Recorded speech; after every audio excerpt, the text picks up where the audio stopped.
let's I want to bring in a guest, special guest here because he's I've shared a lot of his stuff. I've shared a lot of his stuff on Twitter. There's some amazing things that he's put out there. He's made a real name for himself recently. Let me just get into the web here. So Vesper D, you can check him out on Twitter. He's made a personal vendetta. He's a brand designer, dad, husband, anti-beta male, Christian, anti-woke, dreamer, espresso lover, dialectic thinker, asymmetrical strategist, and he's Batman. Apparently, this is his claim to fame on Twitter. But that's not all of who he is. I mean, this guy's a professional graphic designer, and you can check out his website, Vesper Design. Some of the projects that he's worked on is just, I mean, to say top notch is an understatement. Like, we're talking about a guy who's working on the real thing. Like, it's not messing around. These are big names, big brands, big projects, and he's taking the talents that he's built a name for himself in real industry, and he's taking on Camp Trudeau and really nailing the nailing the liberals for basically what's been going on in Canada and the pain that they've caused us over the past few years. So without further ado, let's get right into it and chat with Vesper, my man. Hey, How you doing? how you doing? Good, man. And I'm I'm good. really excited to have you on here finally. You and I have talked so many times behind the scenes, and what's just so amazing to me is the fact that you have, like, I mean, I'm not going at the government with my mechanic skills. I'm an amateur guy on the internet, right? Like, Right. that's a different story. You're a professional at this, and like, and that's an understatement, right? Like, you're not just a professional, you're an industry leading professional at this, and you're like, what? Just tell me what's your story? Why are you doing this? Well, I mean, I guess I need to start somewhere. So I built this company up now for about 12 years. It was something that I had built when I had hit a very strange place in my life. It was a place where I'd call the desert. I didn't know where I was going to go in my life. I'm a child of a generation of jewelers. I thought I was going to be a jeweler. I ended up finding out that my heart wasn't really there to do anything in jewelry. So the art was there and it was calling out to me. And I recall there was this one time in my life where maybe 10 to 12 years ago, I got down on my knees and I prayed and I said, give me, God, tell me what to do. And I am just, I'll make it clear, I am a Christian and I do believe in God. And I believe God can talk to us in ways that we don't understand sometimes, but it came out and I heard him. I don't know. I had like a vision of like a light in the dark because that's what it felt like. And that light was like a guide, so to speak. And I took that name for Vesper, which is basically a light in the dark. And for me, since that day, that's been my whole thing that I need to take this journey. And it wasn't easy because a lot of things had to die in me so that a lot of things could live in me. A lot of my pride had to die. A lot of my self interests, a lot of my arrogance, all that stuff had to go. I remember going to my first Comic Con here in Montreal. That was like the that was like the deadliest thing that I ever done, but it's probably the best thing. I remember walking in with my like drab art. I was just starting out, had like no technical understanding, and I remember walking up to the Marvel counter and the DC counters, and I was like, "Hey, can you guys review my sketches?" And the first the first guy was like, "Who put you up to this? Is someone punking me?" And I'm like, totally legit. Like I get like what? Like he's like, "Come on, did like Phil put you up to this?" And like it was so gutting. And I'm like, "No, man, I'm serious." He's like, he closed the book. I don't know if it was Moore or something, Adam something. He closed the book and he said, when you take this seriously, come back and see me. And he just gave me back the book. And dude, I put like 6 months into that sketching. And it was like, you're not even on the same planet that you need to be for me to even be reviewing your stuff. So I don't even understand where that mentality, like I don't get what that exchange was. Like what, how do you get yourself in the door? Like what is the process there? Well, let me tell you why that exchange was perfect for I think for most artists, that's probably the best exchange you can have. It's brutal. Yeah. And yeah. that brutality is what will make the artist or break the artist. So if the artist takes that and will not press on, it was not for him. If it was truly his passion, then no matter what anybody says, you will inevitably overcome this and prove yourself in that, with that regard. And it wasn't just him. I went to Spawn Entertainment, the McFarlane brand. Yeah. We were talking about Spawn earlier. Yeah, I went to all of them. I even went to DC, and I think I was there when Stan Lee was alive. He was signing autographs and stuff like that. And I was very discouraged. I told my wife, God bless her, man. She was like, yo, keep going. It's not easy. And so that's how it all started. Then one thing led to another. And I began to take it more seriously on the technical side. I used to think it was just talent, but really talent will only get you so far. You need technical expertise because you're not competing against people with just ideas. These are people that can flesh out their ideas and make it a reality. Now the problem is in the industry of art, there is a subjective objective balance, and if you're cued or skewed too much to the subjective with no skill, then you're just arrogant and diluted. But some people go to the opposite side where they're too objective and no great ideas ever come out. Does that make sense? Yeah. So well, I know for me, for example, I used to do videos about videos on automotive stuff, and I would come up with ideas, and I'd spend so much time on the idea that I wouldn't actually get the video done. And then I discovered that the if I was to just act on the video idea, maybe it'll be crap, but I would hone my skills over time. And I would I'd be able to, get stuff done. Obviously I don't do automotive content anymore, but I've gone forward with that mentality. Just get it done. And if it sucks, well, do it again, but get it out there. And yeah, it's exactly that, man. And listen, that journey afterwards was a complete walk of faith. It was still in a desert, but I had like a drive to do this. So what's great about it is that I'm one of the good qualities I have is that I am very quick at learning, and I don't know why, but I happen to have an incredible memory. I can remember things in tremendous detail and in large chunks. I could read like a chapter and probably recite a chapter in a book. Maybe the first time. I got slower now, but I used to be like that. I don't know what it is. Oh wow. Maybe it was a mental illness. It's like a Rain Man thing. Yeah, and my wife would say so. Yeah. My wife would say so. Oh, that's funny.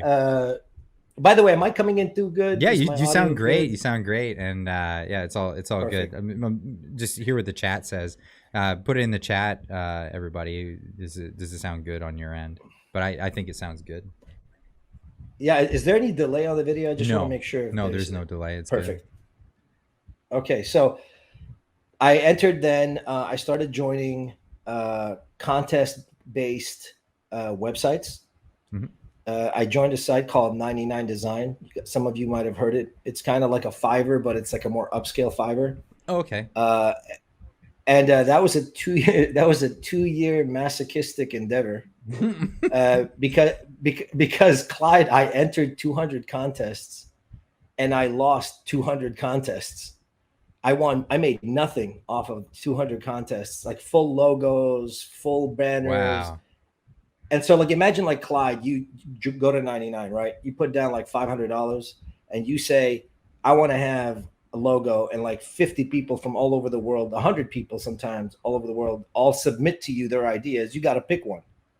Mm-hmm. So I did that 200 times, and then I won one after the 200th time, and I was like, got one, bitch. Sorry. I was like, I got one. Yeah. But it's funny because a lot had to change in me as I was doing this. A lot of preconceived notions needed to drop, things about what I think is good, things that are quality, effective ways of performing and executing things in the fastest way and the most efficient way, discovering the tools that facilitate the time and maintain the quality. Dude, after that 200th loss, I don't know what happened. Something just blap, and I just started winning. And we're talking a contest where sometimes 500 people join, and I win. That developed me more and more and more, and I suddenly started making contacts through there. Are these are these blind like, are they blind? Like, people are sometimes, yeah. So they're sometimes not. It's not even. They don't even know your name or any of that stuff. So they're not. No, they do, and I have no problem sharing with you the profile because I'm still there. No. What I meant though is, like, they're not.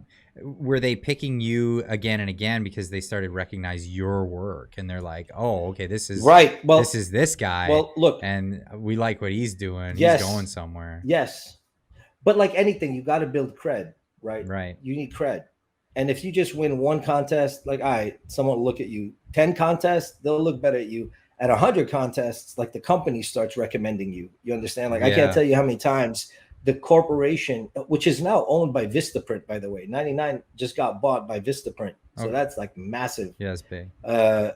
So when let's say they get a client that needs a logo for like $2,000 and they try this whole, submitting, all these people coming in together, making a network out of it and social activity. And then the client's like, yeah, all these suck. 99 will contact me and be like, look, this client is a A-list client. We don't want him lost. Tell us your cost. Solve it for him. That's where I'm at right now. Wow. Right. So when you get to this place of credibility, then it branches out. I ended up meeting the VP of Coca-Cola through there. And then I met a VP in Audi. And then I met a VP at McLaren. And so it's like things bap. And, you start out as a designer that was nothing. And you build cred based on the work that you do, not your ego, not your overselling, just your work, the work that you do. Mm-hmm. And what I've ultimately learned in this industry, and we could talk about the technicalities of the stuff that we were going to talk about, but I will say this. It is a very rare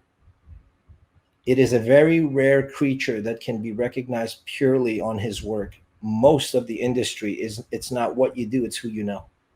Right. It's that simple. Like, I could be literally the next and best designer for Fendi or Gucci, but this guy's brother is friends with that guy, so he's going to get the position. So I've noticed that even within my own industry, because as a mechanic, I mean, I don't think I've had a application or a job interview in the last 10 jobs I've had, right? You don't go through that process. You show up and you shake people's hands and you say, that's what you do. You walk into a shop, hey, I'm this guy, I work at that shop and I'm coming to look at yours, and that's where you're meeting people, and it's reputation. Pretty much. It's people knowing, like, what you've done and where you've worked and hearing about you, or that kind of thing. Yeah. And it works the other way around too. It'll make sure that you don't get a job at a lot of places if that's the case. Oh yeah. But oh yeah. Yeah, and networking is a huge thing as well. I've found, and that branches onto the online world as well, because networking has helped me as much as making content. Because you're talking to people, you're bringing people on, you're having conversations with people, and this is all interesting content to have. Especially, I mean, with you, people in the chat are asking me right now, did Vesper make your logo? No, I helped with the logo. I didn't make no logo. No, I told, and I'm going to sound like such a prick when I say this. I'm like, most of the people will not afford what I do, but when I like you, I really dig you, Clyde. You came at a time in my life in these last 3 years. Like we'll get into a little bit more of that and why I did the Twitter and all that stuff, because it all ties together how our friendship came to be. Yeah. But you gave me a lot of hope at a time in my life when I was really dark. And I'm married. I got kids. I got whatever. But a lot happened, and I buried myself in my work, which was not good, and good and not good. But at the same time, it was all about timing, right? So where I am now, I have a loyal set of clients that I'm not worried. And what's good is the kind of business I do, I don't need to go into no shop. So when everyone's getting lockdowns, Mm-hmm. like like this is par for the course for Yeah, me. it didn't affect you at all. Like, are you kidding me? The only thing it affected me is that the kids are home more now, and that's annoying. So I love to see you, but would you get out of my office, kind of thing?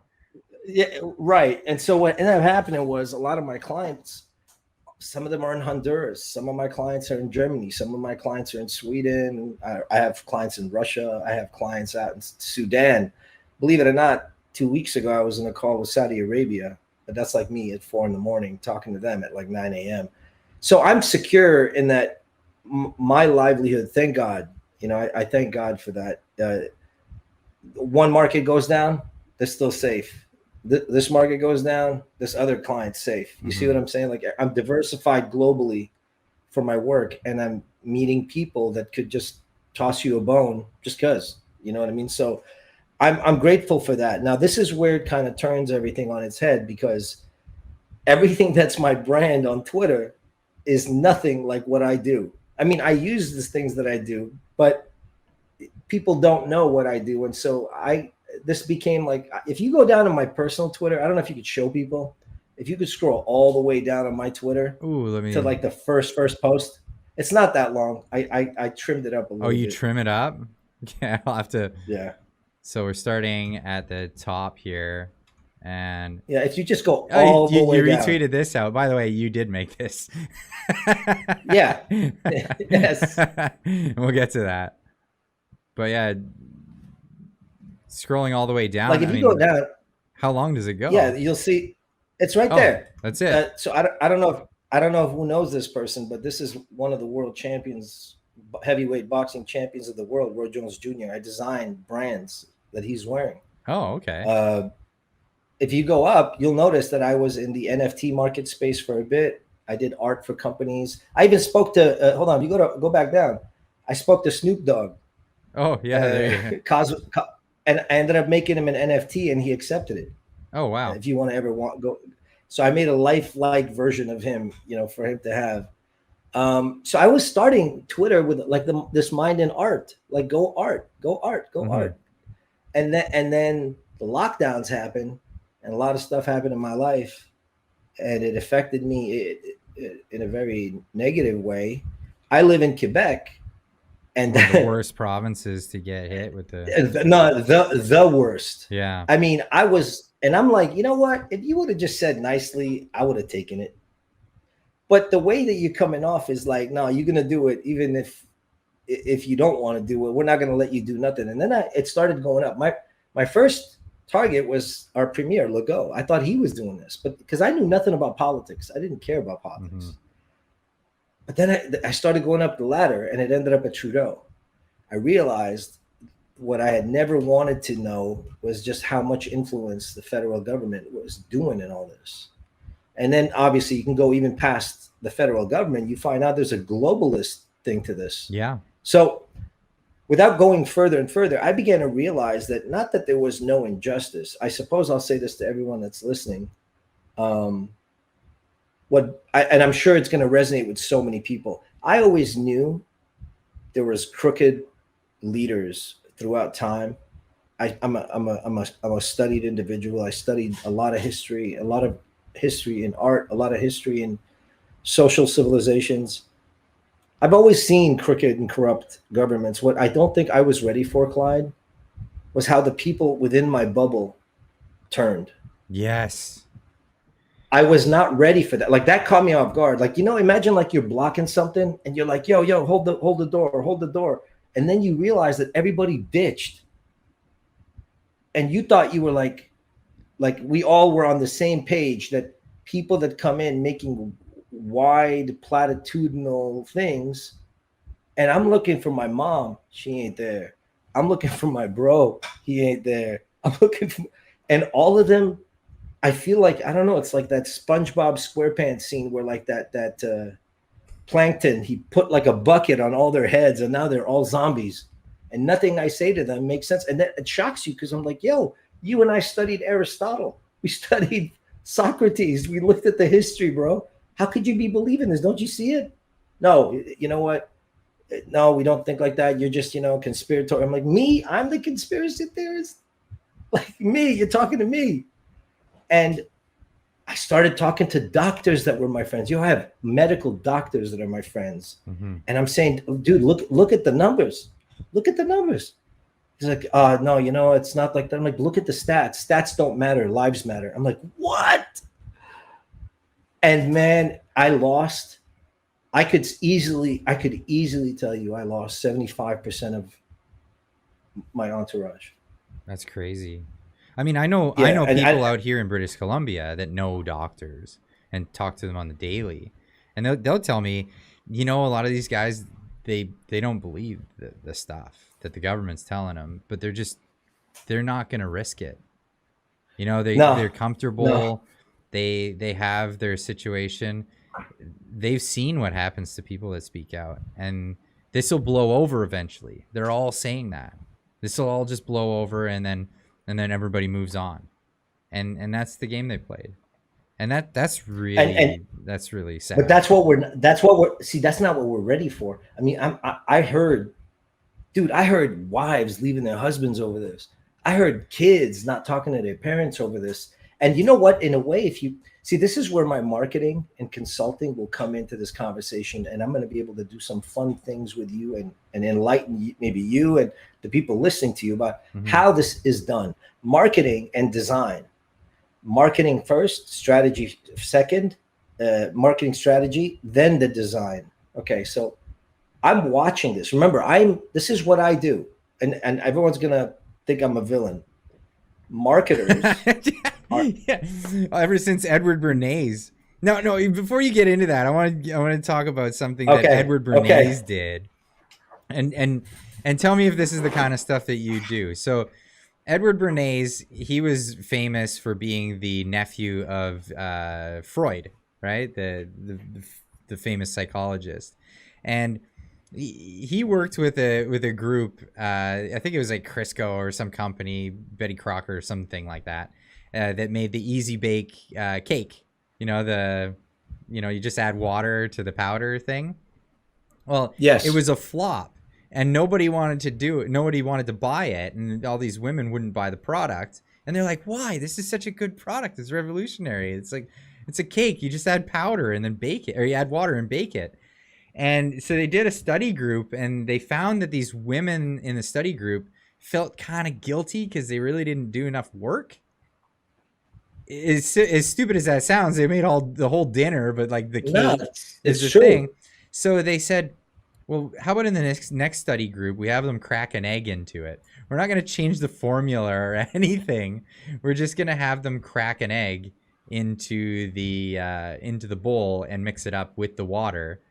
And then they ran another study, and they loved it, and it was an instant success. And they chalked it up to the fact that they felt like they actually did something, like they actually did some work. So there's a big psychological effect on them, and all of a sudden, this we're going to talk about that. Became this hit. A huge hit. If you give me the opportunity today, everyone in the audience is going to go up 35 IQ points. Well, let's get into it then. So we have to get something clear. Okay. When I say I hate Trudeau, what I don't mean is no. What I mean is there is a deliberate structure and messaging and psychological, what we call priming, that happens in marketing. Marketers they're in a form salesmen, but their job is meant to figure out how to unlock the individual, the group, and the masses.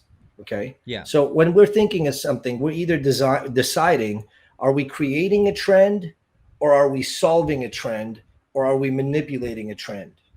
Okay. So, so it's all about understanding, are we creating a trend or manipulating a trend? Right. Is the trend already something that's happening and you jumping on board? Right. Or is Right. this something that you're actually creating, you're starting it, you're the pioneer of? Yeah. You know, it's funny. I was at a board meeting in Santa Monica, and the VP of marketing remarked and said, man, we are all the spawn of Satan. Like to the whole marketing team. Well, I mean, you can use your skills for good, or you can use them for evil, well, right? Like that's where you're at. And the way he coined it is that we're essentially psychological puppet masters. Oh, and that our job is like the person that does not know how to throw strings into the minds of men to control them is not a marketer. He should find another job. That's what he told me. Is that kind of like the Yovel, or is it what's his name? The Klaus Schwab's right hand man, the Israeli guy, the bald-headed Israeli guy, and he talks about the digital dictatorship and how in the future they've cracked the code, they've cracked the mind of the human, and they can manipulate them into doing whatever they want. Is this kind of yes, and look, I'll let you play a little or hacking the human mind, he says. It really is. But see, what they want to do, and let's not go into that tangent, but let me get back to what I'm saying. Yeah. Okay. Trudeau is the culmination or a matrix point of an overarching plan. The insult to me is that you think I can't see how you got to that plan, because this is what I do. I know how I can take it from here, turn it to make it look like this, subconsciously communicate it to you like this, and know the end result will be this. Now, there's good marketers, and then there's maleficent marketers or nefarious marketers, right? They coerce. It's one thing to say, let's use the color green with leaf symbols or whatever in some kind of a musical tone to remind people that they should take a break. You see what I mean? Like, so when I'm designing, I'm helping them design the interior design of their loft. I'm saying green in this area is a really good color for calm. It's a great place for you to relax, and yada, yada, yada. That's one kind of marketing or strategizing in design. Yeah. Another kind is, hey, this is what's being said. On its face, it's actually very righteous and noble. For us to achieve the goal that we want, what we should do is we should utilize these things as a cloak for the reason that I needed to buy. So I'll give you a case example. I had a client come in, and he had like a $25,000-$35,000 budget. I want to design a logo, a brand, and blah, blah, but all he kept saying was logo, logo, logo. I told him, let me ask you something. Can I see your product? And he showed me the product. And I'll be honest with you, and I mean, you've known me, Clyde. I'll tell you your face what I think. You do. You're brutally honest. I'm afraid. and I said to him, you're basically giving me $35,000 for a piece of shit. And I'm sorry, like I could take your money, but it wouldn't be fair because I don't believe in any of it. And he said, well, what can't you make a nice logo? And then we had a coffee because he bought me a coffee. I said, all right, I don't want to say his name. I sat down. I said, here, think of it this way. I'll make you a really good looking logo, like a top notch logo. Like it'll be up in the top, blah, blah, blah. And then the people will see your logo and the people will say, wow, that's a cool looking brand. And then they buy the thing of yours and they open it and they find out it's a piece of shit. I'm like, think for a second. What do you think is going to happen to your brand? You will come out of the gate making multiple sales, and then everybody will find out that your work is a piece of shit. And then after they figured out piece of shit, what do you think they're going to remember? They're going to do an association. They're going to associate something really good looking with a piece of shit. Yeah, yeah. And I said, when that happens in the brain, anything you do at that point is disqualified. And this is what the Liberal Party is doing. Hallelujah. Their marketers Hallelujah. suck. That's awesome. That's so Beca- great. because the marketers are like literally the Bud Light marketers. They're the same marketers. Yeah. They have absolutely no understanding that you can paint a pony all you want, but if it takes a shit in the middle of the yard or in the house, and it constantly does this, if it's broken, there's no amount of painting it that's going to fix it. Yeah. Well, and you can gaslight people as long as you have them divided, but as soon as they start talking to each other, then that's when the gaslighting wears off. You know, you'll have even in a situation where it's like you got a husband that's a abusive husband, he's gaslighting his wife. But as soon as that wife gets out, and this is why narcissists will always try to close off your relationships with other people. They'll as soon as you get out and you talk about what's been happening in the house, they'll be like, "Oh, he's fucking gaslighting you." Pardon my French now, but he's gaslighting you. Get out of there. He's a jerk. Like you don't want to be there. That's not true. And this is what's happening in Canada is people are every time Trudeau opens his mouth, he sticks his foot deeper into it, and people are like, and this party's behind him on this. They're still backing him after everybody's seen it. Well, allow me to interject real quick. One of the things that I learned, remember I mentioned that I met that CEO for Coca-Cola. Yeah. So he took me out for a steak and explained something to me once. He said, "There's two types of organizations that you should always remember, Vesper." And I was like, "Okay." He's like, "There's the whale that holds a certain amount of mass. And then there's a large body of fish that seem to be at the same mass of the whale. We don't want to be a whale." "Why?" I asked. He says, "Because for the whale to turn and change direction, it takes a lot longer, whereas a school of fish occupying the same amount of mass can turn on a dime." Yeah, it's true. The liberal government, even the conservative government, like I'm a conservative, but even they are dinosaurs at this point. They don't understand you can't pivot everybody's ideology and philosophy without priming them. So there are values that conservatives have. The liberals have their own conservatives. Okay, they're satanic, but that's not the point. It's their views, right? That's the establishment is socialism, and that's always been what it is, So from that regard, they have a brand and an agenda and a strategy for that kind of thinking. All these people are watching Trudeau do this. Trudeau can turn on a dime, clearly, but your brand can't. And that's what's now screwing them. You have a guy that's moving too fast for the brand. Right. Do you understand? This is what's happening with Poilievre also. Poilievre he is sharp as a knife, man, super sharp.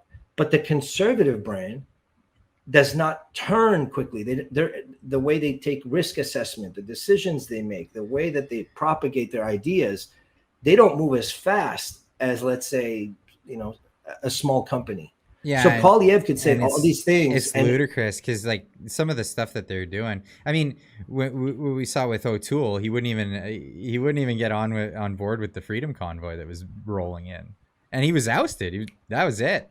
People were not having that, and that, I guess that's a perfect example. They just weren't turning directions. Well, this is what I would tell my fellow Canadians to understand.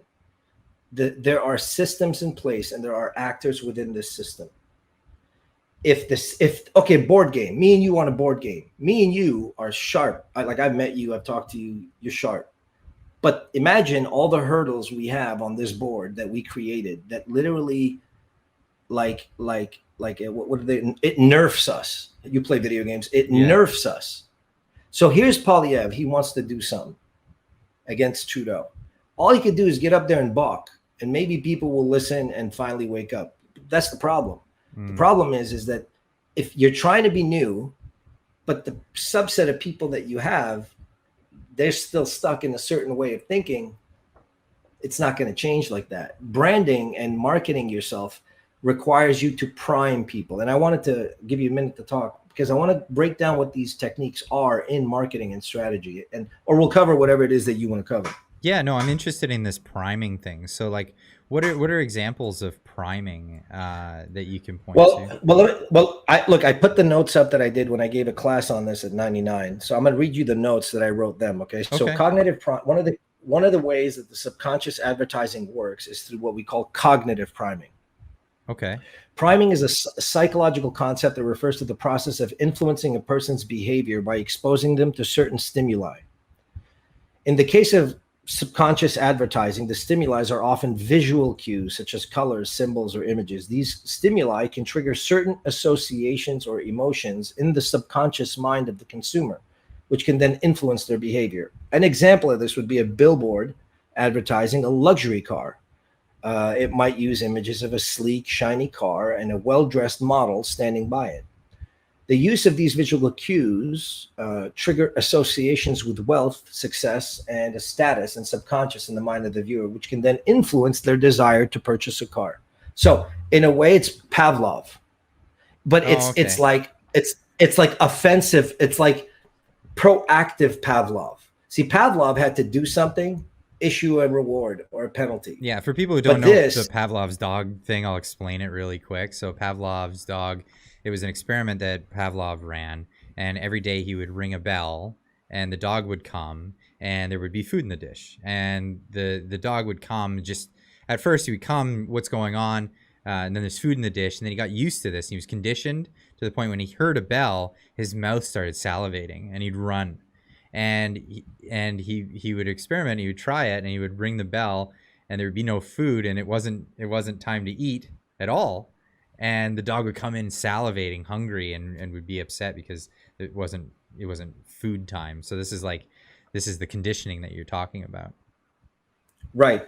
Another way that we do this is what we call through emotional appeals. Okay, emotional appeals. What does that mean?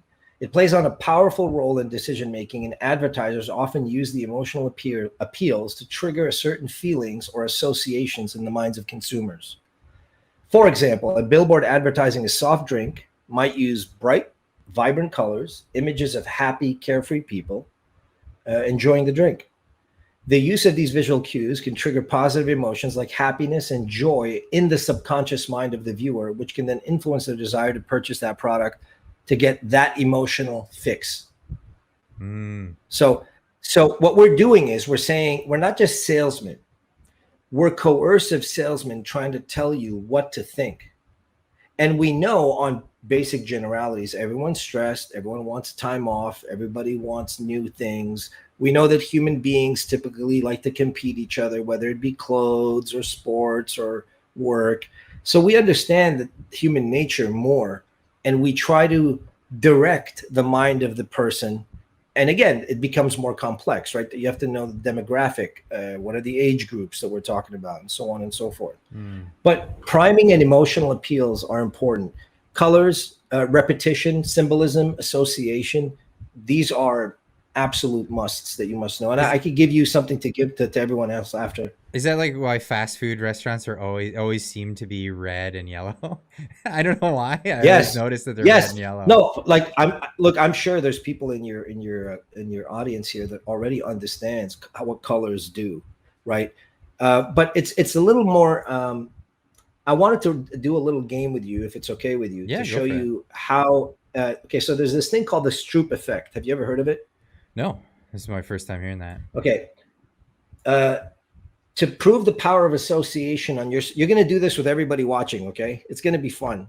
Okay. And they're going to learn something about how marketers manipulate how you think and where are those holes in the way you think. Okay. Okay.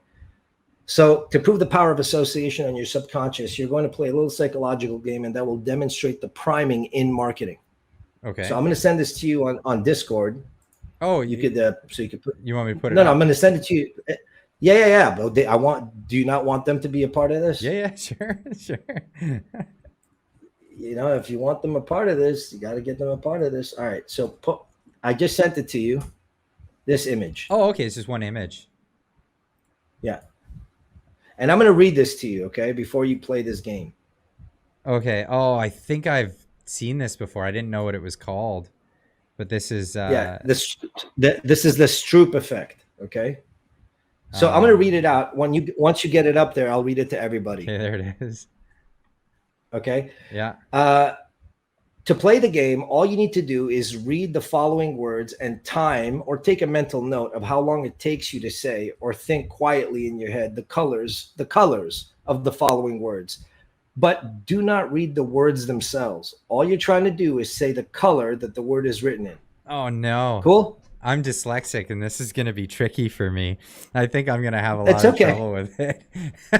Cuz It's okay. cuz I get nailed with other visual cues, but We'll do it for the audience. Let them see it. okay, well they're going to see it with me and my reaction to up in here. I'm going to try Yeah, this. perfect. Okay, I'm just to say the colors Only of each colors. ones. Only the colors. Yeah, Oh start at the man. top. Okay, this is going to be nuts. Okay, blue, red, green, black. Is that like a beige color? The one that says sleep? Yeah, beige. Beige. Okay, Yeah. purple, green, red, blue, beige. Good. Now let's see how you do at the bottom. Okay, now I got to do just say the colors, the same as before. Oh, yeah, same colors. Yeah. Okay, red, green, blue, black, red, blue, beige, purple, red.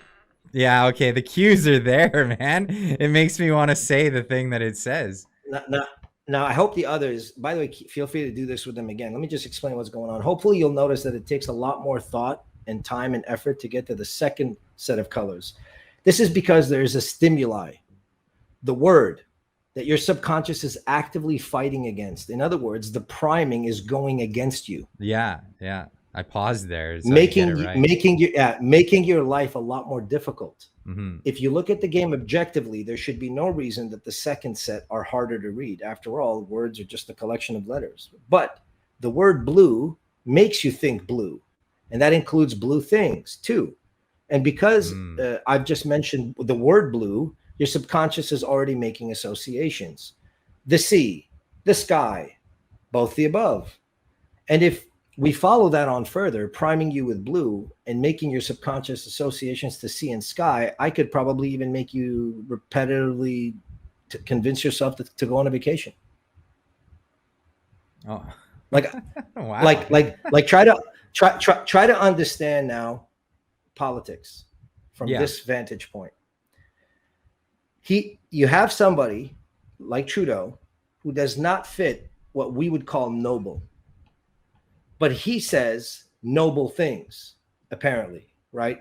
Justice, inclusivity, equality. He says all these things, but it's being forced on you because when you look at him, like I know he looks like red, but he looks black. Like it's black. Well, maybe it's the black face. It's kicking.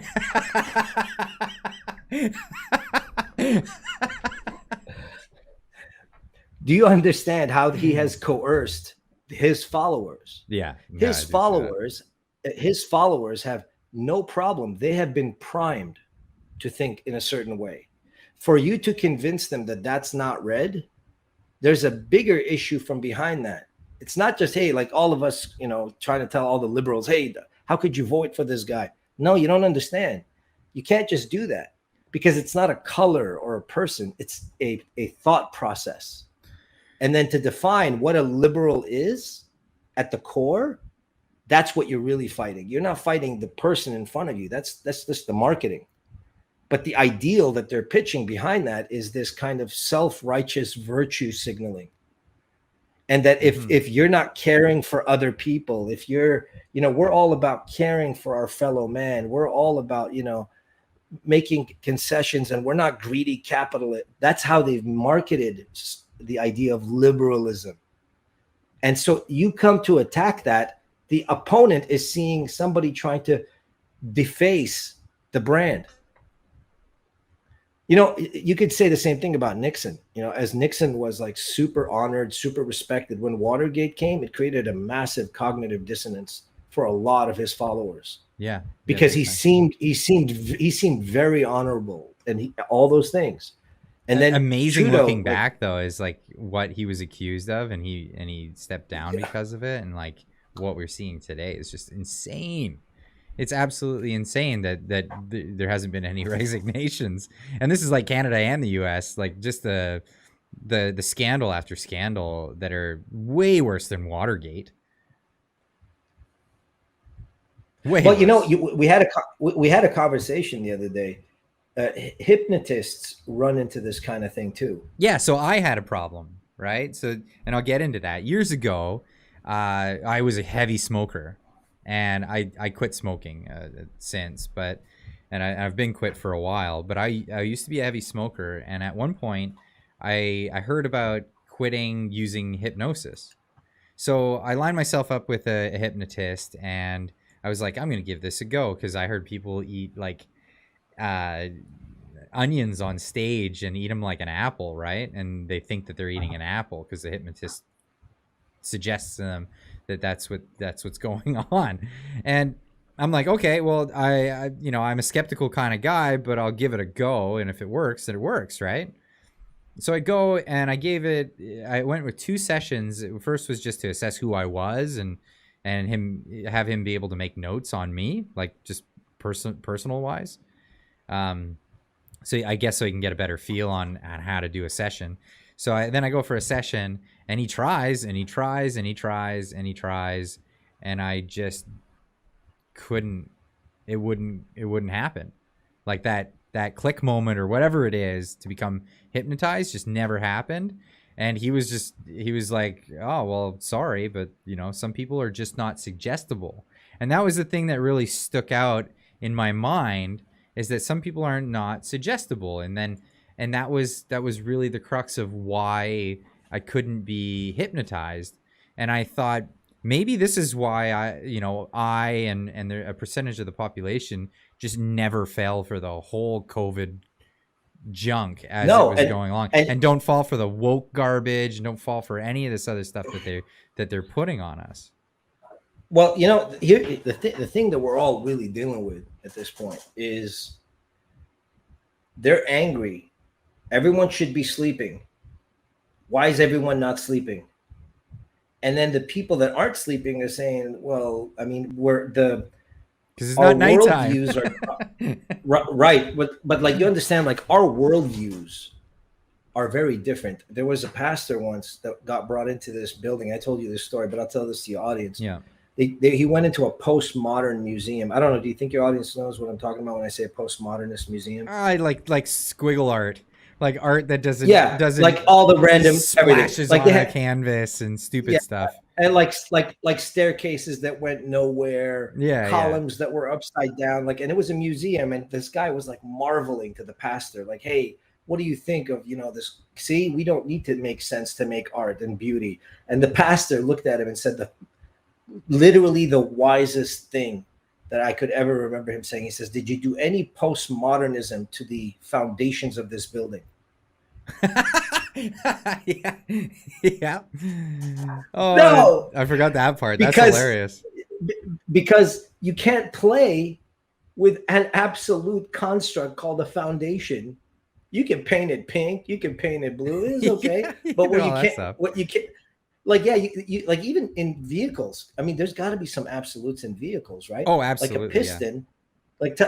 Give me an example of something that's an absolute in mechanics. Well, you can't make anything but round tires. I mean, yo, it's pretty straightforward. So think about it. Can you imagine someone says, I'm a very bourgeois kind of a person, and I think those round tire people, those basket of deplorables, those fringe minorities, yep, they don't understand the square tire. And then they meet you, and then you say, look, man, you can paint the car any color you want, do whatever you want, but the tires can't be square. Yeah, you gotta be round. You gotta have round tires. Sorry, they can be as wide or as narrow as you want, but yeah, they gotta be. But do you see? So this is the problem. We're all facing this, and from a design, marketing, consulting perspective, people are missing that they're not fighting this one person. Look, I go after Trudeau and the juxtapositions of his takes to illustrate a very bigger point. I met Poilievre. I voted for Poilievre, but make no mistake, I have absolutely no problem making the same videos about Pierre. Okay, where I would show you saying one thing and then you doing another thing. Like, I'm not perfect. Listen, man, I know I said I'm a Christian. I'm not saying anyone's perfect. What I'm saying is at least have the decency when you're imperfect to come out and say it. But we got to ask ourselves, is the problem the people? Is the problem the messaging? Or is there something bigger, as we've been finding out lately through Andy Lee? Is there a puppet master at work here? And are we all fighting with like ghosts? That these figures are just really pawns on a table, but they're not moved by any sign or semblance of a strategy. Because I mean, look, dude, they tore through the federal budget. He stands up there straight face telling people he cares about them. I pull out 20 videos off YouTube where he's saying the complete opposite of what he just said right now. Yeah. At this point, I remember saying to myself when I do these videos, I'm like, yo, this guy's trolling me. This is a troll. Well, yeah, what's going on there? Like, that's the thing that really, is it intentional? Is it intentional just to upset people? Because he knows his base will raw or jeer or do whatever they do regardless. But he'll say these things almost to like aggravate people that know that this is absolutely untrue. Have you ever heard of Gad Saad? He's from Montreal. Yeah, he's amazing. I have one of his books here. Okay, you should have Gad. And listen, Gad, if you ever hear this, man, I'm Lebanese. Big props to you, man. I love everything that you say. Gad, nobody has described him better than Gad. And the kind of person he is he was the kind of kid at school that talked all the time and thought he knew everything because he looked good. And people would put up with him because, you know, he was kind of nice. He wasn't like whatever. And all the girls liked him. And then all the boys just kind of put up with him, but he wouldn't really be in the clique. You understand? Like we were friends with him because we had to be friends with him, but he's awkward. And when he speaks, he's such an ideological person. Like he truly does live in his own world. My brother and I love Star Trek. We've gotten into arguments about Star Trek. You really love Star Trek when you argue it. Listen, let me tell you the kind of person, and I love my brother, but my brother has this belief that humanity will evolve to a place where we will be like Star Trek. We won't need money. Everybody will be at peace. Everyone will be like, he believes in this utopic mindset. Yeah, I have a whole set of arguments against that. We're not getting into that in this conversation. No, but I'm showing you Trudeau. I made some of his videos on climate. Like this man speaks about climate like the way I speak about like my wife when I wanted to marry her. Like this man is like passionate. Like we're gonna save the planet. The planet. And I'm listening to this guy and I'm like, do you believe that really? Is that what you believe? I don't think you believe it. I think there's something else here. Because then he said, remember, I made another video. I would never make a coalition. I'm completely against coalitions. And then he makes a coalition. Well, they don't call it a coalition. It's the totally not a coalition getting together to have a fun time majority. So this idea of their liberalism and this wokeness and this whatever, it's a destabilization, and you're trying to destroy a culture to build it on a foundation that is so shaky that it could be molded into what you want. The inverse of this is what happened to Bud Light. So if you guys could imagine what happened to Bud Light, take the opposite of that, and that's what the governments are trying to do. I'm having a hard time seeing that. Okay, so explain it to me, because I'll explain it. Yeah, I'll explain it. My perception of what happened with Bud Light is no. Oh no, we're talking. I was just gonna get into like my perception of what happened with the Mulvaney thing, as like they had this young marketing lady comes in, and you know she's just out of academia, she's had a few jobs, She's, fresh and excited to do this career, but she's completely enamored with this crappy education that she got from Harvard. And she became VP. Right? Magically. Magically becomes VP, and then makes these like terrible misdiagnosis of what was wrong with Bud Light at a time when it's like, well, they're in decline because of all these other factors, like weed became legal, craft breweries became a thing. Another phenomenon that was pointed out to me by Wes Musio, the lawyer from British Columbia here. He mentioned, because he's living in Florida at the moment, and his sons were all, he was like, hey, you guys want to get some beers? And they're like, yeah, we don't drink that. Too many calories. So all these guys have been, the taboos lifted on girly drinks. So like dudes are drinking nudes and all these other like vodka soda type drinks, and not picking beer because it's got more calories. They're like, why do I take all these extra empty calories? They're going with this stuff. So yeah, it's gonna kill their market share. And that's a gradual decline. But then she thought, we're gonna bring in the the transgender. That's gonna make everything great. And that was a complete flop. But let me know. Tell me how am I wrong, look, or how was my assessment on that one? Like all things, there are levels. Okay. Right. Let's entertain two possibilities. Somebody doesn't want this beer; it's in slight decline. Yep. Let's just trash it. Let's go for broke. And if it goes, you know what they didn't anticipate? That it would go to the other beers. They thought if we could maybe just trash just Bud Light, we could, look good doing it. What they didn't anticipate is how the entirety of all the crowds went against not just Bud Light, but Anheuser-Busch. Yeah. Do you understand? That's something they didn't expect. They didn't expect that. And so what I meant before about what is the Liberal Party doing? What is the Democratic Party in America doing? It's the opposite of what's happening to Bud Light or Anheuser-Busch. The power of the people is usurping any strategy that Anheuser wants to do. You could put as many Clydesdales as you want in a video. You could put it like, man, the CEO could get a Clydesdale tattoo on his forehead. Nobody, that's it. You have primed people in such a way that you have forgotten that for the last 40, 50 years, you've been telling men are men, be strong men, be funny men, be quirky men. And now you're telling them in like a split second, you're pivoting too fast.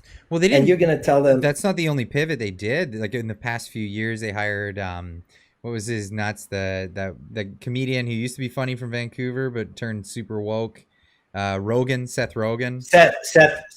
Yeah, Seth I Rogen, saw that. But Schumer, Amy Schumer. Their ads were like they were just like lectures on wokeism at the Super Bowl. I know, like what? I know. Listen to me. I will prove to you that this does not just have to do with transgenderism.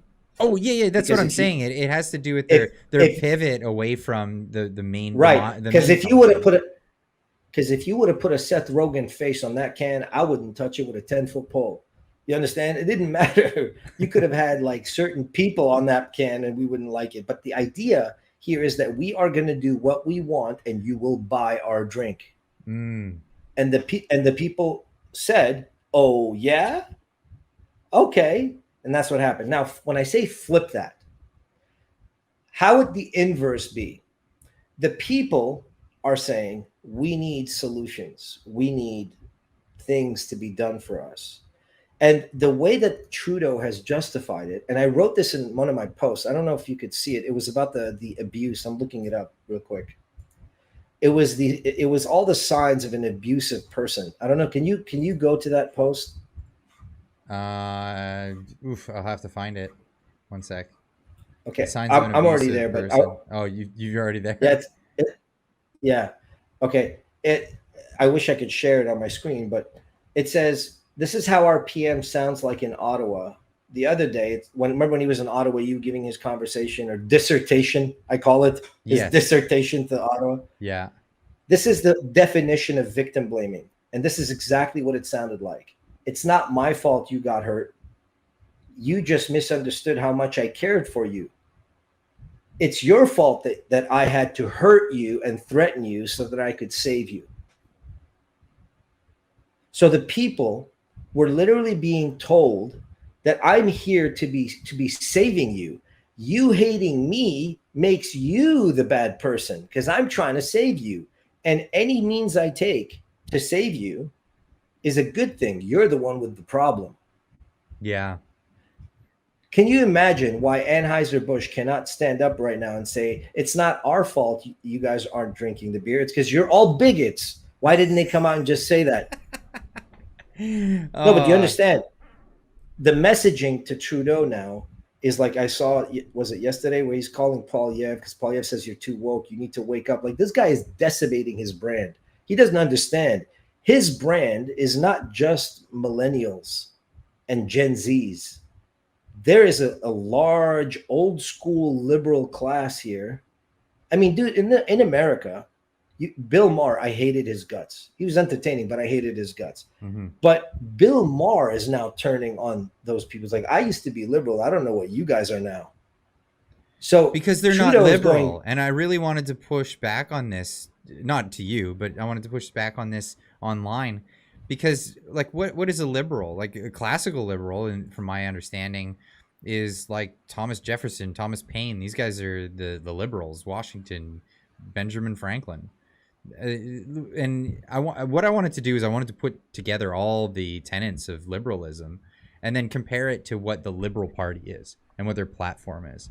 Because the tenets of liberalism is, well, for one, property rights, self-preservation, being able to protect yourself and defend yourself. So bearing arms and all of this stuff is a liberal principle.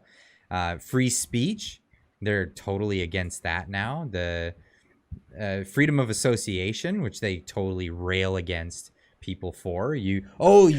That's a big thing that liberals do right now. Is they'll say, "Oh, well, look at this guy I don't like, and look at the people he's been associating." But hold on. Let me ask you a question, and I'm sure everybody here is going to resonate with this. From a marketing standpoint, let's say this is my agenda and your agenda to usurp total control and ignominy, okay, over all populations. Yeah. The real question I should ask you is, why would anyone believe me and follow me? What is incentivizing them to back this? Well, so it's a multifaceted answer for that. Right. So an easy answer is not going to fix this by saying, "Oh, F Trudeau." This is not what fixes it. Yeah. There has been a priming for the past 10 years, maybe longer. Right? I might even say it's been starting since Harper. Right? You can leverage the things Harper didn't. Hey, Harper opened China more than anyone is willing to give credit for. Right? He gave them certain contracts and so on to have access to Canada and so on. Like, no one talks about this. I've publicly mentioned it, and I've probably talked about my opposition to it.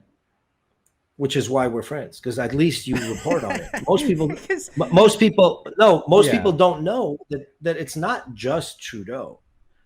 Trudeau and his band of merry misfits, they have their plan, and their plan is strategically based. Where they're getting stuck now is like, okay, our plans are being drawn in crayon.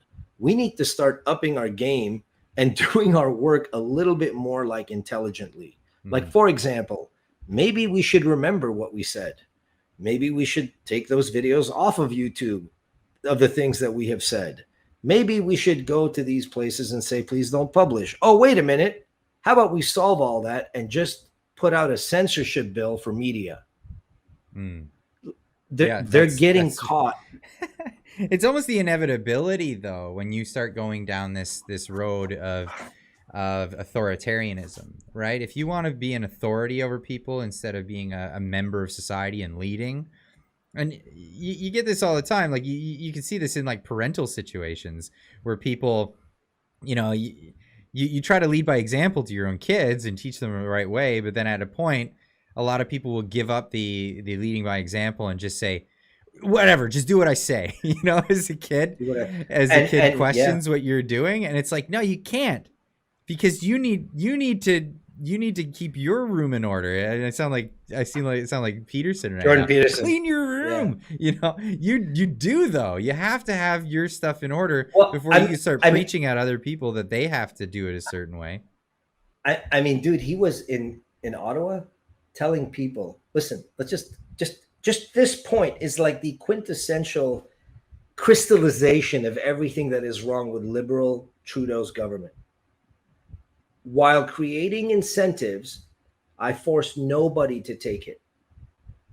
If you said to me, Vesper, take a time out of this world in this guy's government and encapsulate it into one moment that would define him and his government and his ideology, it would be in that one statement. In fact, I made a comedy video about it. I think you saw it, the one where there's a timer.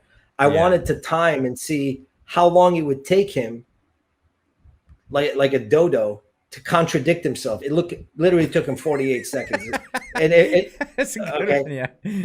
Right. So if anyone wants to go to my Twitter page, you'll see the thing. I literally ran a clock. Like, he said all these really philosophical things, and then like right at the end, he said the complete opposite of everything he said. That was fascinating. And then you say, I didn't make anyone do this.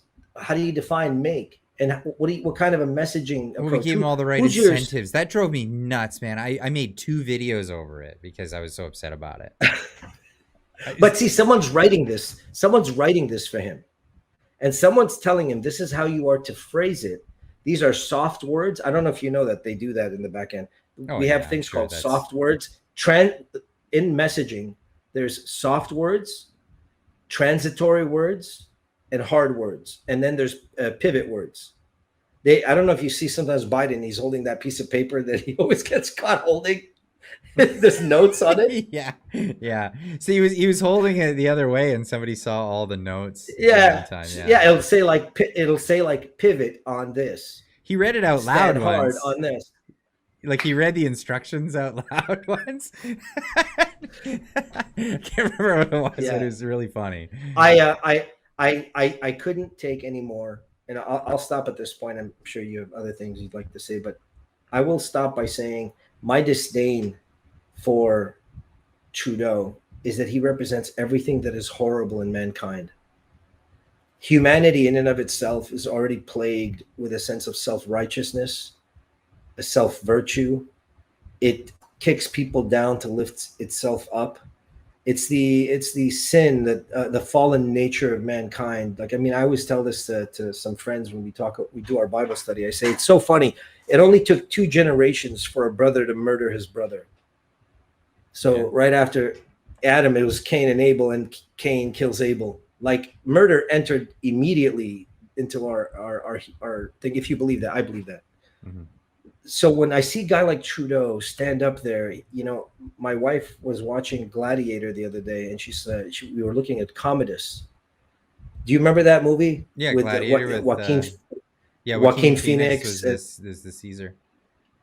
Stop for a second and tell me that is not exactly who Trudeau is. He is pompous. Yeah, he pompous.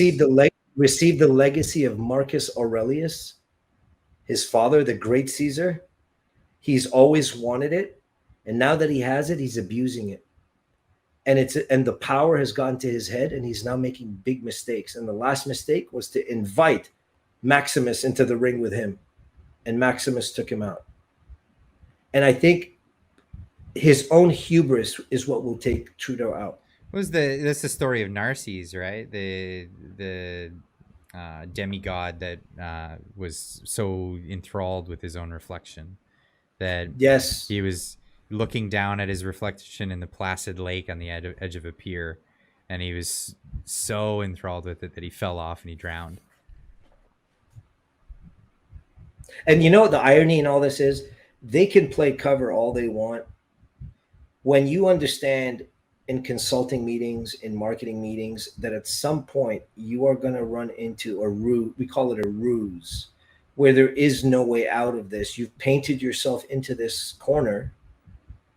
You're going to have to either hide, or you're going to have to come out and confess. And I think what's going to happen is Trudeau's going to do none of those. I mean, hiding he does. He's a good hider. But I'm saying he's going to have to at some point address some of these things. And what I've been noticing is not even because of the conservatives, but just the level of data that is being leaked out. Mm-hmm. Like if he had an inkling of intelligence, he would have resigned.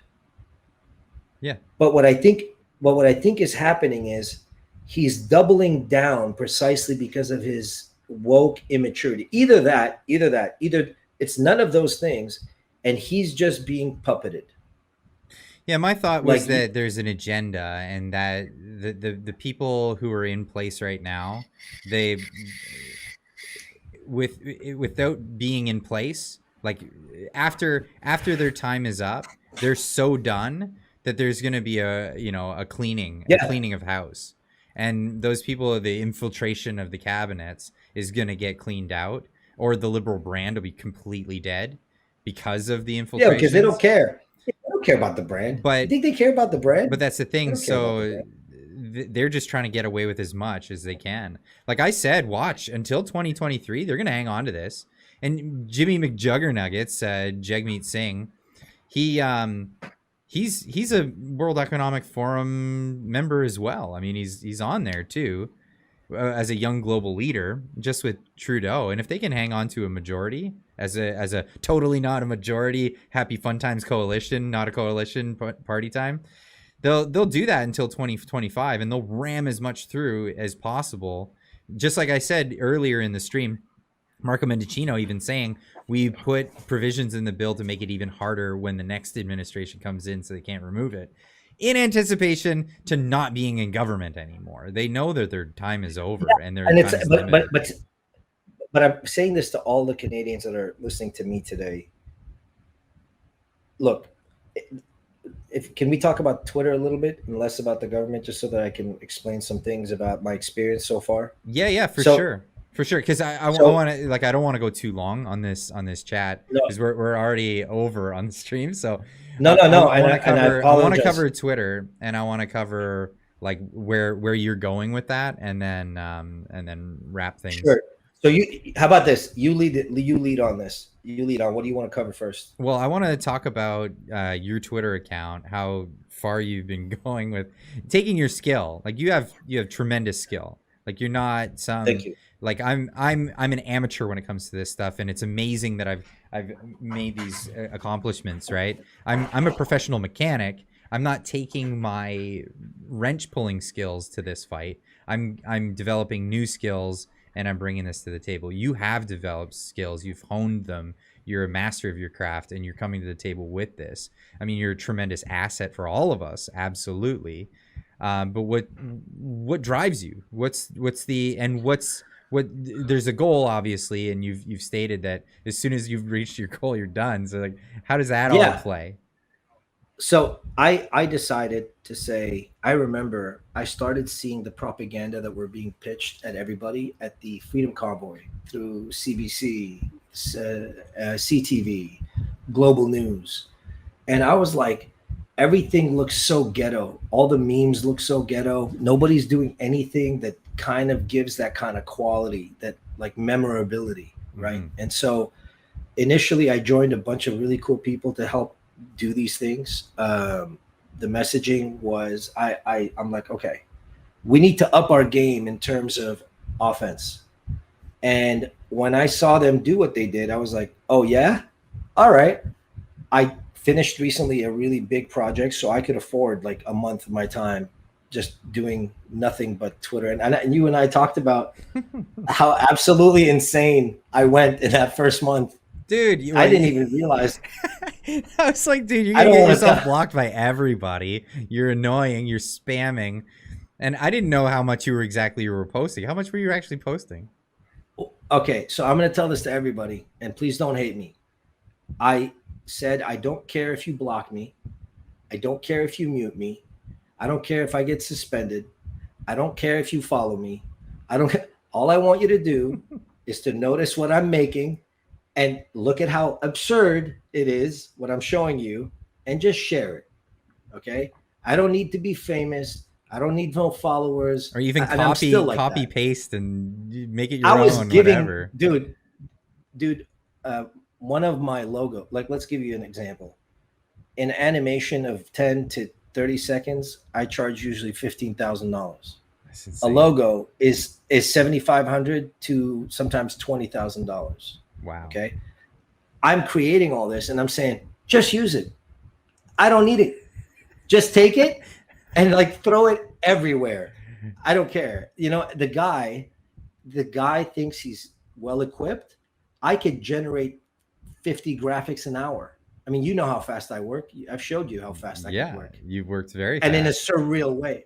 And so I was creating these, and now I'm in a bit of a love and hate relationship with Twitter right now, not because of the people, but because ever since Elon Musk came in, he was like, there's no more censorship. Well, I can't tell you how many times I've been banned or shadow banned or throttled. And, you know, I've had some negative experiences with some people, not directly, but I've noticed that there's a lot of people on Twitter that are just wanting to grow their name. And I mean, I understand that. I don't want to knock them, but I'm not there for that. Like, I don't need a name.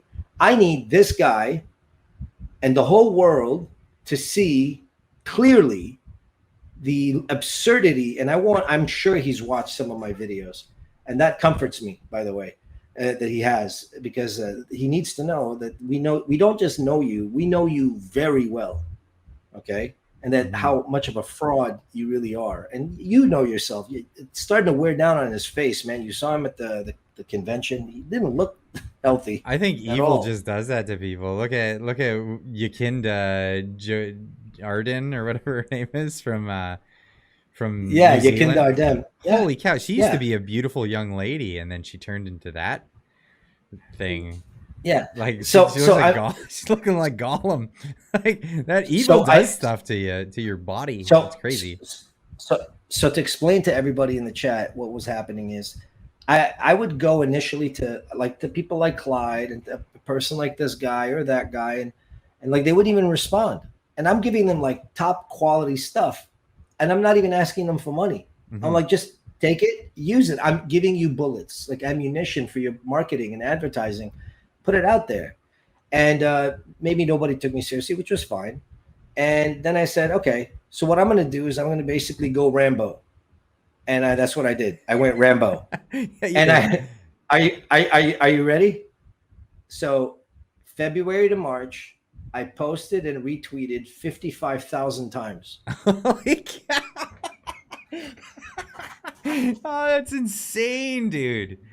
I maybe tweet like 4 or 5 times a day, and that's on a good day. It's crazy. The idea that I have not been banned is I don't know, maybe God was like blocking everybody.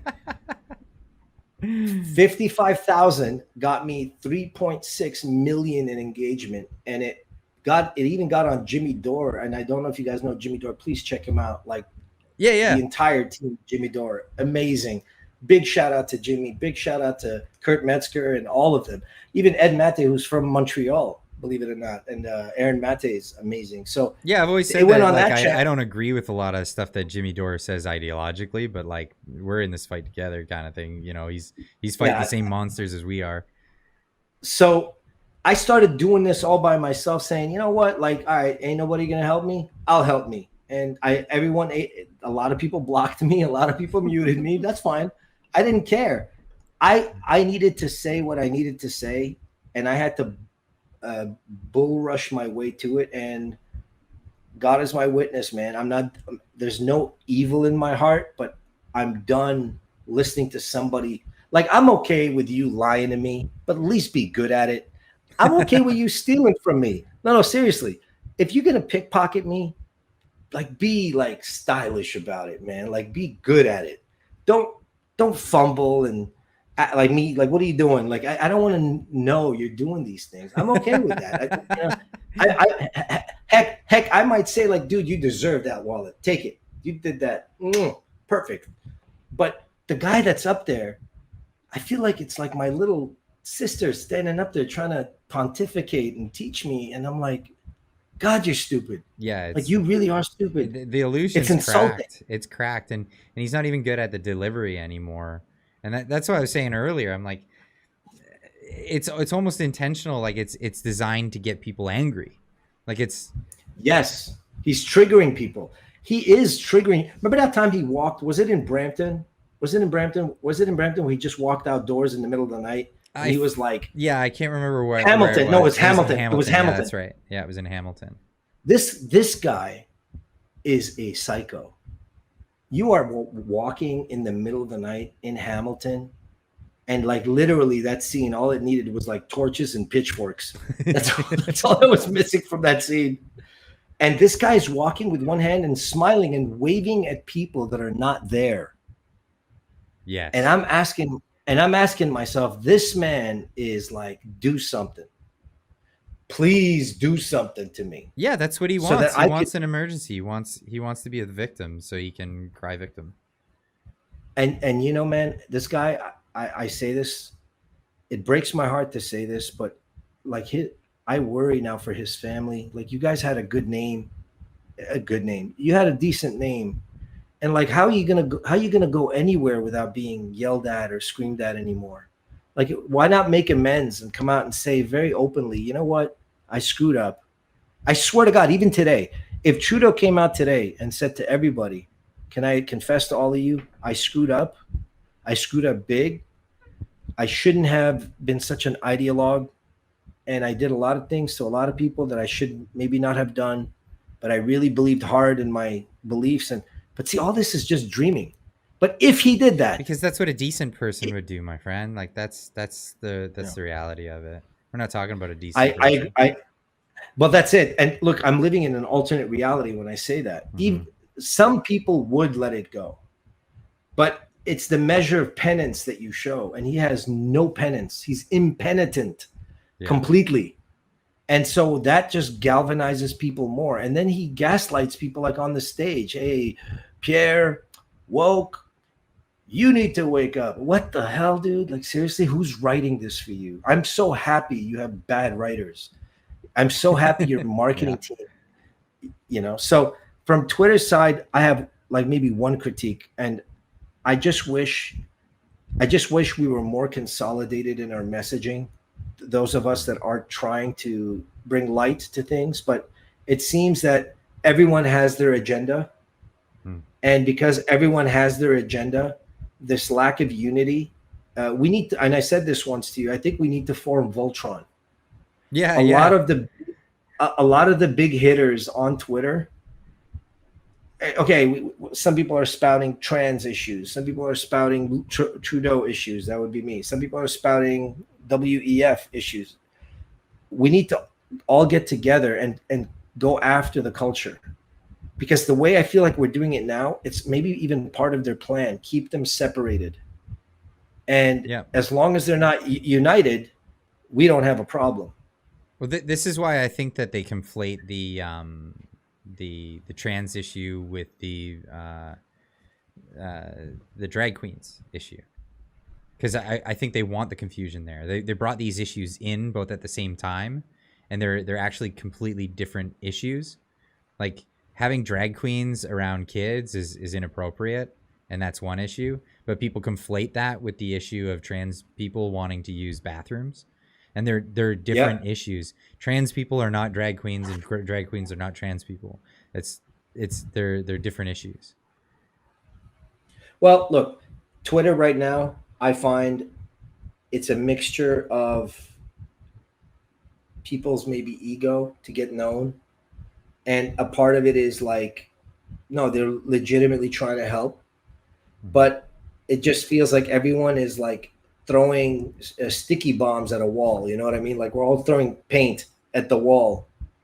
And I think we need to start becoming more and more logical and approaching the opposite side and see if we can undo the damage that had been done in the minds of these people that were primed.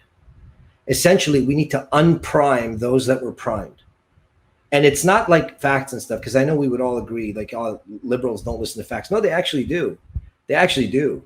And the problem is it's the emotional intonation that we take with them when we come off like, I've noticed when I come off sarcastic, or, you know, I talk down to them, I find, or I mock them. I'm really good at mocking, and I need to get better at that. But I am going to say that I've noticed that I've met a few liberals throughout like Twitter that were initially like defense mode. And then when I just talked very civil, like sincere, I would start with like sincere question, whoever this person was. What is it about what I'm showing you that's making you feel like it's wrong? And then she would say, well, Pierre Poilievre isn't perfect. And I would say, I completely agree with you. Yeah. She says, well, why don't you make it? Whataboutisms is like Twitter's, big thing. Right. But then I say, no, you're right. And I'm like, I could make a video. But right now, I feel like Pierre is the lesser of the two evils. See, and really, that's what Canada is right now. There is no good answer. There is no good answer. Because in order for you to even enter into politics, you have to sell a piece of your soul. You just do. Yeah. Like you have all these people that are funny. And I loved what you said at the beginning of this when you were talking about the funding that the CPC's been getting. You're so right, Clyde. People think these are all just $200. No. There are companies now. You know how I know that? I work with them. Well, they've seen the shift. They've seen the shift, and they know that the public perception of where we're going to go in politics and all of that at this point now is going towards it's going towards that the Conservatives are going to win the next election, and that's the thing. Agreed. Why give the Liberals any more money? Except unless they need some money for a pet project in the meantime, until the next election happens, they're going to give them the minimal amount, and they're going to start throwing their money into the Conservatives because that's investing in the future and in their perspective. And you gotta say, like, watch out, because seeing that the Conservatives are getting all this money is good in one set, that okay, well, they'll have the tools that they need to fight against the Liberals, but that means that there's going to be so many of them that are going to be beholden to these new guys who are the old guys that the Liberals were beholden to, and this is and the cycle continues, right? And that's if Poilievre keeps every promise he touted, I'm saying it live in front of all of you, I'm gonna get a Poilievre tattoo right across my arm. Okay. Yeah. So you don't believe he will? Yeah, that's fair. No. Of course, none of them do. None of them do. And the reason you know what happened? This happened once with a company merger that was out in Boston that I went to. You will never believe what happened. So one guy bought a part of a company. The partner bought another company, Clyde. You know what they didn't realize while they were buying it? They were becoming competitors. Oh no. The problem now is we're in this company together. I bought this venture. I bought this venture. Well, who's going to get the money now? I have to compete against you. Yeah. Do you understand? So what's happening is, in some way, Pierre is going to accept money from this organization or to back him. But then their interests will not align with this interest. Yeah. How is he going to be able to do? What happens to them is they start like this, and then their arms get like this. Yeah, but that's politics, right? And it's really our job, as people that are being vocal and being out there in media and have a voice and are able to talk to people as people are getting more and more interested in politics and stuff, to be sowing the seeds of our job when the Conservatives get elected is to hold them in line and hold them to the things that they've promised, and it's going to be a fight. It really will be. They're not our friends. We want to get them in because they're less crappy, but then it's like, well, we got to be fighting with them. And I'm telling everybody now again, and I've said it before on my Twitter, and you know it. My job is to make Justin Trudeau and anyone that he is associated to look like a complete clown. Yeah. And because he is a clown. The second he resigns or he steps down, like literally, everything could be on fire. I don't care. Once he steps down, my Twitter is shut down completely. I'm going to delete my account. I'm going to go dark and go back to my life, because right now the stuff that I've had to endure at the hands of this silly nitwit that he calls himself a prime minister, like I could imagine having a conversation with him and just remember that conversation he had with that kid about women's rights and everything. Did you notice how he kept cutting him off every time he would try to say the first thing I would have said, "Oh, whoa, whoa, cowboy, why don't you just stop cutting me off? Maybe that we could have a real conversation. I'm going to say Yeah, something. it's not gonna happen. I'm going to say something, and if you can't listen," and he's going to, "Okay, I'm listening. No, can you really listening, right? Yeah, okay. That's how we talk. You don't talk over me and push me and create arguments with me to frame your point. This is where two minds meet. Did you see my You're either video indoctr- talking about that one? Yes, absolutely. Yeah, because And the main point that I brought up was like, okay, so they're rehashing all old arguments from what, the 1990s about the abortion debate. Like, they've got nothing. They're dying. The brand is falling through the floor. They've got no support from anybody. Everybody's just looking at this Chinese allegations and interference stuff, and they're like, abortion. You know, it's not even something that's being discussed as being no. anything in Parliament. The last time it was brought up, it was a Liberal that wanted to make it illegal in Canada back in I think 2007 or something. Do you remember when we talked at the beginning of this conversation about priming? Yes. The priming has turned backwards now. I'll refer back to Bud Light. Bud Light took a hit with Dylan Mulvaney. What they didn't account for is how the tentacles of this revolution, beer revolution, would go to the mothership, to Anheuser-Busch. Yeah. Trudeau doesn't seem to understand. Nothing good he does now is going to be good. No. And dude, listen to me. Regular Canadians in a week managed to donate $20 million. I will repeat, regular Canadians in a week, like these elites underestimate the regular person. Mm-hmm. They do not understand the demographics of Canada. All they're doing is they're trying to bulldoze their way in. But you're going to be hitting a lot of thermite at some point. You're going to hit some steel and iron, and your rotor is just not going to turn anymore. Mm-hmm. So you burrowed as much as you could, but now you're coming to the people, and these people, how long do you think you're going to keep pushing this? You know, so I really do hope. I don't believe in violence. I do believe in debate, but I do hope that people on the left, sooner than later, I don't want you to abandon, if you're listening, if any liberal is listening to me, do not abandon your principles of liberalism. That's fine. But make a differentiation between when somebody is usurping that philosophy for something else. Yeah. Right? Conservatives do this all the time. They'll tell you all about, being fiscally conservative and taxes and cut. But really, all this is so that they can make deals on the side. So I just want to say that. And if you want to keep seeing some of the stuff that I post on Twitter, I mean, you'll see it. You'll probably block me. It's making the rounds. It's definitely making the rounds. If you follow me on Twitter, people are out there watching this. If you're following me on Twitter, I share it a bunch. There's always really good videos mashed together, supercuts, a bunch of original graphics and stuff that you're able to just grab. Just grab it, copy, paste paste it as your own. Who cares? The whole point is just to get the message out there. And this is what I keep telling people. Like, people are like, well, why do you stay on YouTube? Why don't you go to Rumble where they've got free speech? You got to trip over your words, because this is where I can get the most reach. I can actually get to more new people.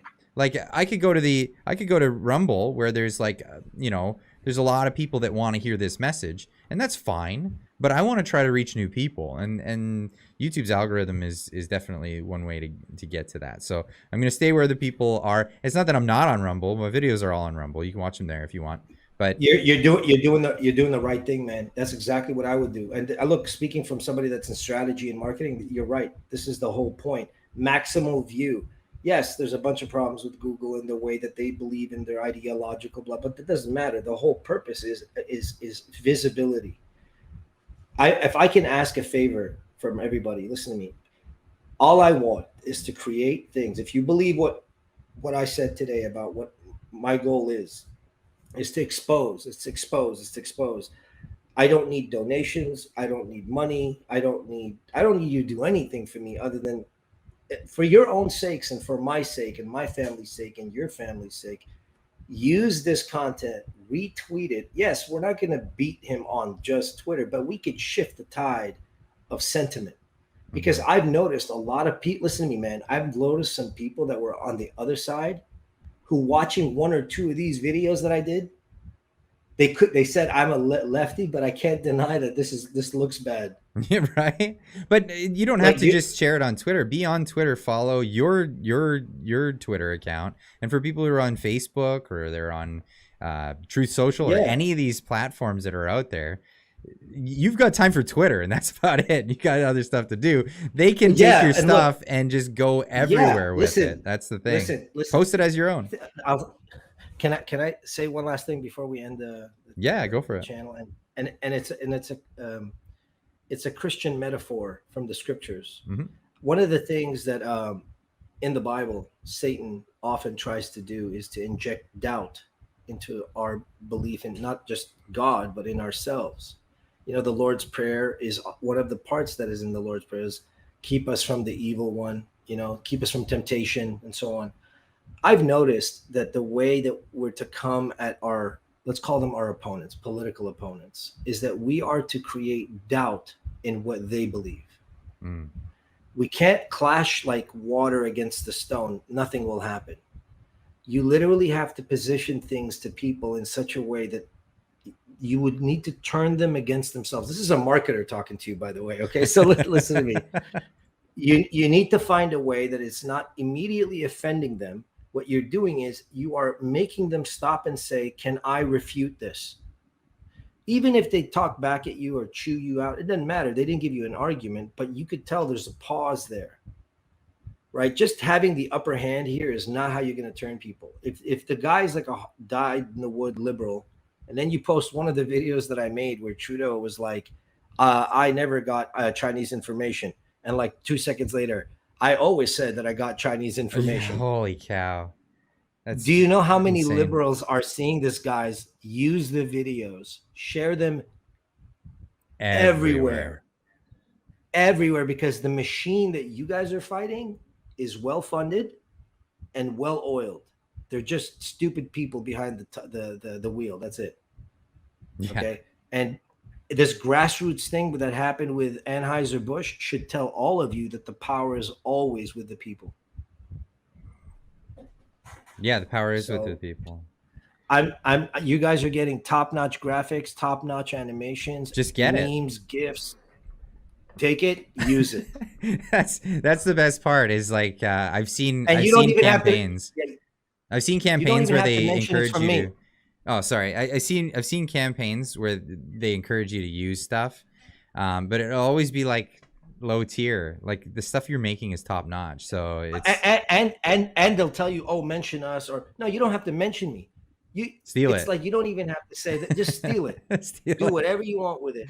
You know, and that's my desire. The day he steps down, I mean, Clyde, we're gonna be friends, but you won't be seeing me on Twitter no more. And if you do, fair. It won't be doing this stuff. I wish there was a way to block your followers. Like I wish there was a way to block being followed. But apparently, like that's what helps them. There is. How? I'm the guy teaching you all the backdoor stuff on Twitter. Okay, so if you wanna stop somebody from following you, you block them and then unblock them. So they're no longer blocked, but it unfollows them from you. Okay, yeah, but that's gonna offend a whole lot of people here, man. Wait, why'd you block me? No. They'll never know they were blocked because you do it just instantaneous. You just block and then unblock, and then it unfollows. Well, okay. It breaks the followership. The point is, guys, if you see like 3,000 something followers, no disrespect to any of you. I really don't care. I just care that you see the tweets and that you take the media, the graphics, the animations, the comedy videos, the everything, take them, spread them everywhere. I don't even put Vesper on my videos. I don't put Vesper on my graphics. Just use them. Yeah, no watermarks. Just that's it. Go for it. Use them. Awesome. That's it, man. So Vesper, thanks for joining me. I'm stoked you came on and said your piece here. I had fun. Yeah, we'll have to make sure that this is accessible to more people, not just on the live stream. So we'll post this up on the channel as a separate video, so people can check it out, get inspiration, and go do stuff on their own. And hopefully that's what they do. But anyway, thanks again, and of course, always links are in the description. Go check it out, and we'll see that in the next time, and we'll have you on again if you ever want to come back, or before you drop this whole thing entirely. But yeah, we'll definitely have you on. Hey, listen, man, honestly, it's a privilege. Clyde, you are a gentleman, and you have been like the only person that has not tried to grift me at all. And I want to tell this to everybody. There's so many grifters out there that want stuff constantly. Clyde has been a friend throughout this whole time, and he's offered me hope at these times where I was going through this hard. So I want to big you up as a person, not just as a YouTube celebrity, as a person. I'm very glad that we met, and I hope that together we could do a lot of good things. So wow, that's really nice of you to say, man. Thank you so much. All right, brother. All right, well, all right, I'm gonna go get naked. I'll meet you in the bed. Yeah, right. Well, I'm gonna end this stream, and then I'm gonna probably hang out with people in the Discord. So we'll see you next time you're on. Cheers, brother. Awesome. All the best, guys. Take care.